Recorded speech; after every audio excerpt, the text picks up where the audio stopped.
السلام علیکم ورحمۃ اللہ وبرکاتہ۔ بسم اللہ الرحمن الرحیم، الحمد للہ رب العالمین، والصلاة والسلام علی رسولہ الکریم محمد وعلی آلہ واصحابہ اجمعین، اما بعد۔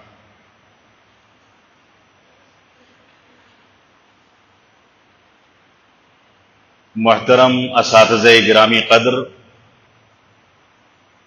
ذمہ داران جامعہ و مرکز و سینٹر اور عزیز طلبہ، یہ ایک تذکیری مجلس ہے جس میں آپ کو یاد دہانی کرائی جاتی ہے کہ آپ کو کیسے زندگی گزارنی ہے۔ جامعہ اسلامیہ سنابل میں اب سے 15 دن پہلے یا عید کے بعد سے لے کر کے اب سے ہفتہ 10 روز پہلے تک داخلوں کی جو صورتحال تھی، اس شوق کو دیکھ کر کے ایسا لگتا تھا کہ جو طلبہ آئے ہیں وہ یہاں سے ایک عالم ربانی بن کر کے نکلنے کا جذبہ رکھتے ہیں، لیکن جب طالب علم کو سارے ملک سے آنے کے بعد بہت ساری انتخابات کے بعد ایک منتخب نمائندے کے طور پر داخلے کا موقع مل جاتا ہے اور یہ بات یقینی ہو جاتی ہے کہ وہ طالب علم جامعہ اسلامیہ کا طالب علم ہو گیا، اس کے بعد دھیرے دھیرے اس کی زندگی میں داخلے کے وقت جو شوق تھا وہ شوق دھیرے دھیرے کم ہوتا ہے، اور پھر یہاں آ کر کے وہ مختلف انداز کے ماحول میں ڈھلتا چلا جاتا ہے۔ بعض غلط عادتوں کے طلبہ اس کو غلط عادت کا حامل بنا دیتے ہیں، نمازوں کے بارے میں غفلت آ جاتی ہے، ماحول کو اس کو سامنا کر کے بہتر بنانے کی کوشش کرنی چاہیے، لیکن وہ ماحول میں ڈھل کر کے اپنے آپ کو خراب کر لیتا ہے۔ جو جذبہ آپ کے دلوں میں جامعہ اسلامیہ سنابل کے داخلے کے لیے شروع میں پیدا ہوتا ہے، اس جذبے کی قدر و منزلت کو محسوس کر کے ثانیہ عالیہ سے فراغت حاصل کرنے تک اس جذبے کو اپنے دلوں کے اندر باقی رکھیں، اور اس جذبے کو ہر ناحیے سے نیک اور صالح اور پاکیزہ جذبہ بنانے کی کوشش کریں۔ جس مقصد کے لیے آپ اس جامعہ میں آئے ہیں وہ مقصد آپ کے سامنے ہے۔ بنیادی طور سے آپ کو قرآن و سنت کی تعلیم حاصل کرنی ہے۔ یہاں پر اساتذہ کے بیچ بیٹھ کر کے آپ جس انداز سے قرآن و سنت کی تعلیم کو حاصل کر رہے ہیں، یہ تعلیم کا ایک ایک حرف، ایک ایک کلمہ، ایک ایک باب اور ایک ایک بات جو آپ کو سکھائی جاتی ہے، یہ آپ کے لیے مسئولیت ہے۔ آخرت میں آپ سے اس کے بارے میں سوال کیا جائے گا، اور میں تو یہ کہوں گا کہ اگر اس مسئولیت کو آپ میں سے کوئی محسوس نہیں کرتا ہے تو ہم کو یہ سوچنا چاہیے کہ کاش ہمارا داخلہ نہ ہوتا اور ہم ویسے ہی زندگی گزار دیتے کہ یہ مسئولیت ہمارے کندھوں پر نہ آتی۔ یہ بنیادی مسئلہ ہے۔ میں آپ کے سامنے چند چیزیں بیان کروں گا اور اس کے بعد آگے بڑھوں گا، کیونکہ وقت بھی تنگ ہے۔ رسول اکرم صلی اللہ علیہ وسلم کا فرمان ہے، عبداللہ بن عمرو اور عبداللہ بن عمر رضی اللہ تعالی عنہما روایت کرتے ہیں کہ اللہ کے نبی صلی اللہ علیہ وسلم نے ارشاد فرمایا، اربع اذا کن فیک فلا علیک ما فاتک من الدنیا۔ 4 چیزیں ایسی ہیں، اگر وہ 4 چیزیں تمہارے اندر موجود ہوں تو دنیا کی کوئی بھی چیز تم سے فوت ہو جائے، تم کسی بھی نعمت سے محروم ہو جاؤ، اس محرومی سے کوئی فرق نہیں پڑنے والا۔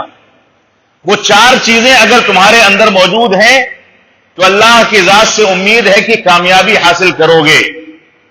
اللہ کے نبی صلی اللہ علیہ وسلم نے فرمایا، صدق الحدیث۔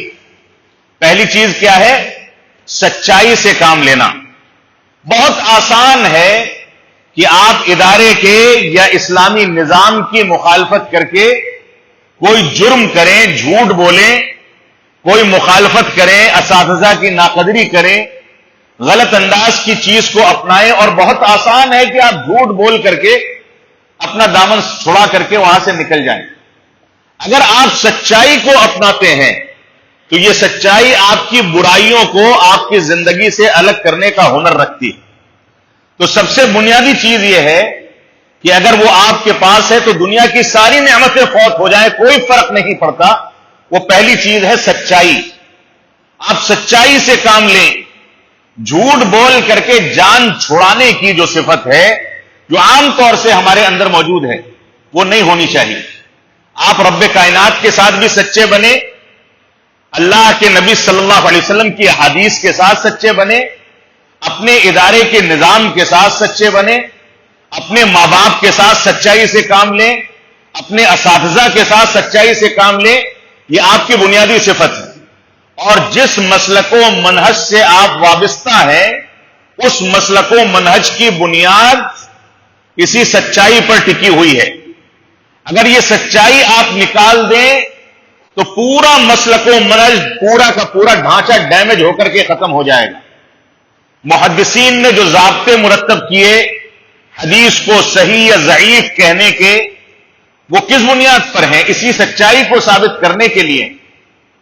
وہ پورا کا پورا نظام جو آپ کو پڑھایا جاتا ہے وہ نظام دسیوں سال تک بلکہ صدیوں تک علماء کرام نے بیٹھ کر کے مرتب کیا, اس کے بعد بنا بنایا آپ کو ملا ہے. یہ اسی سچائی کی تنفیذ پر مبنی ہے. تو پہلی چیز یہ ہے کہ آپ کو سچائی سے کام لینا چاہیے. دوسری چیز ہے حفظ الامانہ, امانت کی حفاظت کرنا. امانت چاہے عبادت کی ہو, ہر وہ بچہ جو بالغ ہو چکا ہے اس کے اوپر سب سے اہم امانت یہ ہے کہ وہ توحید کی پاسداری کرے. اور توحید کی پاسداری کا سب سے بنیادی مظہر یہ ہے کہ اگر وہ مرد ہے تو 5 وقتہ نمازیں باجماعت مسجد میں آ کر کے ادا کرے. یہ امانت داری کی ادائیگی کا سب سے بنیادی مظہر ہے. یہ ایسا مظہر ہے کہ اگر یہ چیز آپ کے اندر موجود نہیں ہے تو ایک کافر اور ایک مسلمان میں فرق کرنا مشکل نہیں ہے. نمازیں چھوڑنا یہ کافروں کی علامت اور نمازوں کو ادا کرنا یہ مومنوں کی علامت ہے. تو بنیادی طور سے آپ کی ذمہ داری ہے کہ آپ امانت کی ادائیگی کریں. علم جس کے حصول کے لیے آپ یہاں آئے ہیں یہ ایک امانت ہے. اس کو ادا کرنے یا اس کو حاصل کرنے میں آپ کو کون سی ذمہ داریاں نبھانی ہیں اس پر غور و تدبر کریں. اسی طریقے سے عبادات آپ کے لیے امانت ہیں. جس مقصد کے لیے رب کائنات نے آپ کو دنیا کے اندر پیدا کیا ہے وہ اپنی عبادت کو انجام دینا ہے. لہذا عبادت کو انجام دیں. ادارے کے نظام کی امانت آپ کے کندھوں پر ہے, اس کی پاسداری کریں, اس کا احترام کریں. ملکی آئین اور ملکی قوانین کا احترام کریں, اس کی مخالفت نہ کریں. یہ بھی آپ کا ایک بنیادی حق ہے جو ملکی اور شہری ہونے کی حیثیت سے آپ کے اوپر واجب ہوتا ہے. آپ کا مسلمان ہونا بھی ایک امانت ہے کہ آپ بحیثیت مسلمان کے, بحیثیت طالب علم کے اپنی ذمہ داریوں کو کتنا نبھا رہے ہیں.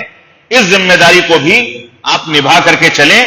اور تیسری چیز جس کو حاصل کرنے کے بعد انسان کی دنیا کی کوئی بھی نعمت فوت ہو جائے تو کوئی پرواہ کرنے کی بات نہیں ہے, وہ حسن الخلق, حسن اخلاق کو اپنانا. یہ ایک ایسی چیز ہے جس کے بارے میں رسول اکرم صلی اللہ علیہ وسلم نے فرمایا کہ میں دنیا میں بحیثیت نبی اور رسول کے اس وجہ سے پیدا کیا گیا ہوں کہ مکارم اخلاق کی تکمیل کر دوں.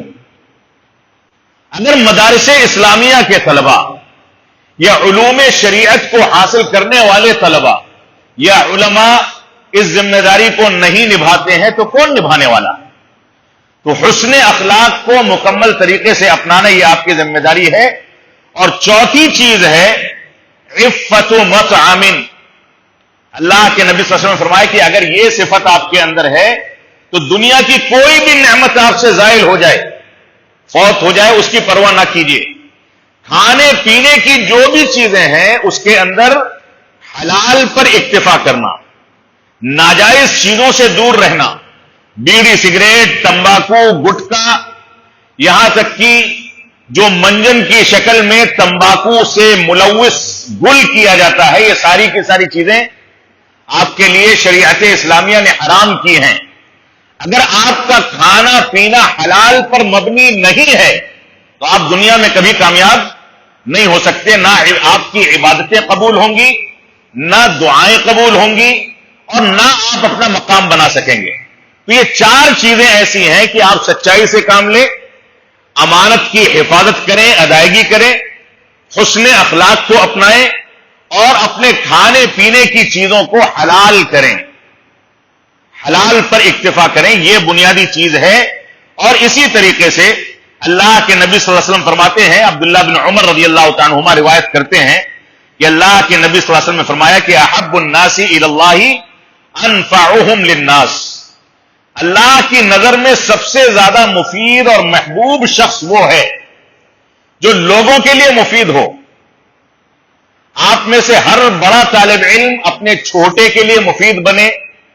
مفید بننے کا سب سے بڑا تقاضا یہ ہے کہ اس کو نمازی بنائیں، باجماعت نماز کا عادی بنائیں، اس کے لیے آمادہ کریں.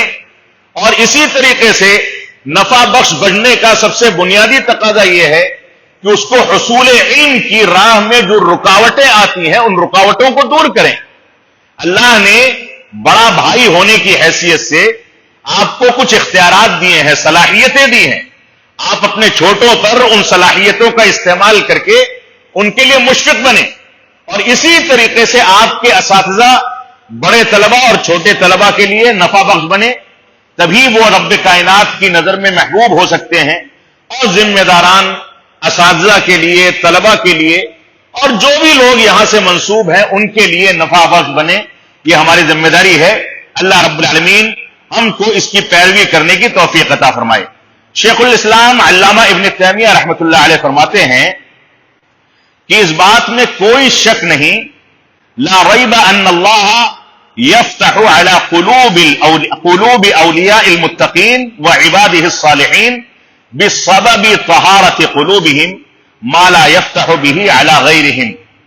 شیخ الاسلام کا یہ قول ہے، فرماتے ہیں کہ اس میں کوئی شک و شبہ کی گنجائش نہیں ہے کہ اللہ رب العالمین اپنے نیک بندوں اور متقی اور پرہیزگار جو اپنے دوست اور ولی ہوتے ہیں ان کے ذریعے اور اپنے نیک اور صالح بندوں کے ذریعے ان کے دلوں کی طہارت اور پاکیزگی کی بنیاد پر ان کے لیے دنیا میں اور آخرت میں ترقی کے جو وسائل کھولتا ہے وہ کسی دوسرے پر نہیں کھول سکتا. آپ کو کرنا صرف اتنا ہے کہ آپ بحیثیت طالب علم کے، ہم بحیثیت ذمہ دار کے، اساتذہ بحیثیت معلم و مدرس کے، عالم دین کے، اپنے آپ کو اپنے دلوں کی پاکیزگی سے جوڑیں. دلوں کی پاکیزگی کے جو بھی وسائل ہو سکتے ہیں آپ کو اپنانے چاہیے. اور اس کی بنیاد پر رب کائنات آپ کو دنیا میں امامت اور دنیا کی قیادت کی ذمہ داری دینے والا ہے.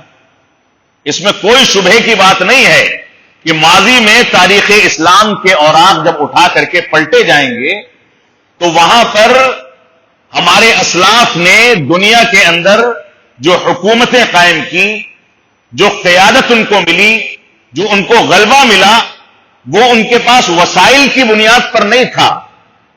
ایسا نہیں تھا کہ وہ کروڑ پتی تھے، کھرب پتی تھے، یا ان کے پاس ہتھیار تھے، دنیا کی ترقی کے سارے وسائل ان کے پاس موجود تھے. وہ وسائل اختیار کرنے کے لیے انہوں نے کوششیں کی، یہ یقینی بات ہے. لیکن یہ وسائل تک پہنچنا اور دنیا میں ترقی کرنا یہ بنیادی طور سے کس چیز پر منحصر تھا؟ رب کائنات کی رضامندی پر، دل کی پاکیزگی پر، اور اللہ رب العالمین کو راضی کر کے دنیا میں زندگی گزارنے پر. اگر ہم اس چیز کو اپنانے میں کامیاب ہو گئے تو یہ سمجھ لیں کہ آپ ایک عالم ربانی کی حیثیت سے دنیا کی قیادت کا کام یقینی طور سے انجام دیں گے. اللہ رب العالمین آپ کو اس بات کی توفیق عطا فرمائے کہ آپ قرآن و سنت کے مطابق اپنی زندگی کو ڈھالیں. نمازوں کی پابندی میں انتظامیہ سے گزارش کروں گا، اپیل کروں گا کہ ذرہ برابر بھی رعایت نہ دی جائے. طلبہ رات میں جلدی سوئیں، صبح جلدی بیدار ہوں، صلاۃ فجر میں ویسے ہی حاضر ہوں جیسے سارے طلبہ اس وقت موجود ہیں، اور اس میں کسی بھی انداز کی رعایت نہ کی جائے. 5 وقتہ نمازیں باجماعت ادا کریں، اساتذہ کا احترام کریں، جو تعلیمات حاصل کرنے کے لیے آپ یہاں آئے ہیں اس کے تقاضوں کو سمجھیں، اور ایک شریف طالب علم، ایک محنتی طالب علم اور ایک ایسا طالب علم بن کر کے زندگی گزاریں جس کی مثال ساری دنیا میں دی جائے۔ آپ کو داخل ہونے کے بعد یا سنابل میں داخلہ ملنے کے بعد اگر آپ فضیلت تک کی تعلیم حاصل کرنے میں کامیاب ہو جاتے ہیں تو ایک مرحلہ زندگی کا بڑے آرام کے ساتھ آپ نے مکمل کرنے کے لیے ایک ڈگر اور راستہ پکڑ لیا۔ اب آپ کو سنابلی ہونے کا لیبل ملنے سے کوئی نہیں روک سکتا، اور یہ ایک ایسا لیبل ہے کہ اگر اس کا حق آپ نے ادا کر دیا تو دنیا کے کسی بھی خطے میں جائیں گے، اگر اس شخص کا تعلق جماعت اہل حدیث اور اس قرآن و سنت کے منہج سے ہے اور وہ واقف بھی نہیں ہے، لیکن آپ واقف کرا دیں کہ میں فلاں ادارے سے جو فلاں شخصیات سے منسوب ہے، فلاں لوگ وہاں آتے جاتے ہیں، اگر یہ تعارف کرا کر کے آپ اپنے آپ کو سنابلی کہیں گے تو آپ کی ترقی کے لیے یہ لیبل کافی ہے۔ اب آپ کو اس لیبل کے لیے کوئی دوسری دوڑ نہیں دوڑنی، بس آپ تعلیم میں کامیاب ہو جائیں۔ آپ نے ایک مرحلہ اور ایک ڈگر پکڑ لیا، ایک راستے پر آپ چل پڑے ہیں۔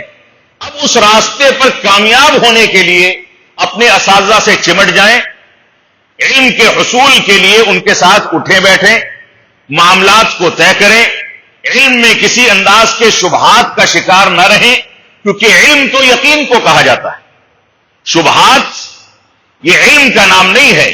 لہذا آپ اپنی ذمہ داری کو محسوس کریں۔ سال کی ابتدا میں یہ باتیں آپ کے سامنے رکھی گئی ہیں۔ اللہ رب العالمین ہم کو ابتدا ہی سے اپنی نیتوں کو درست کرنے، نیتوں کو صالح کرنے اور نیک نیتی کے ساتھ اس میدان میں آگے بڑھنے کی توفیق عطا فرمائے۔ وصلی اللہ علی نبینا محمد وعلی آلہ وصحبہ وسلم۔ والسلام علیکم ورحمۃ اللہ وبرکاتہ۔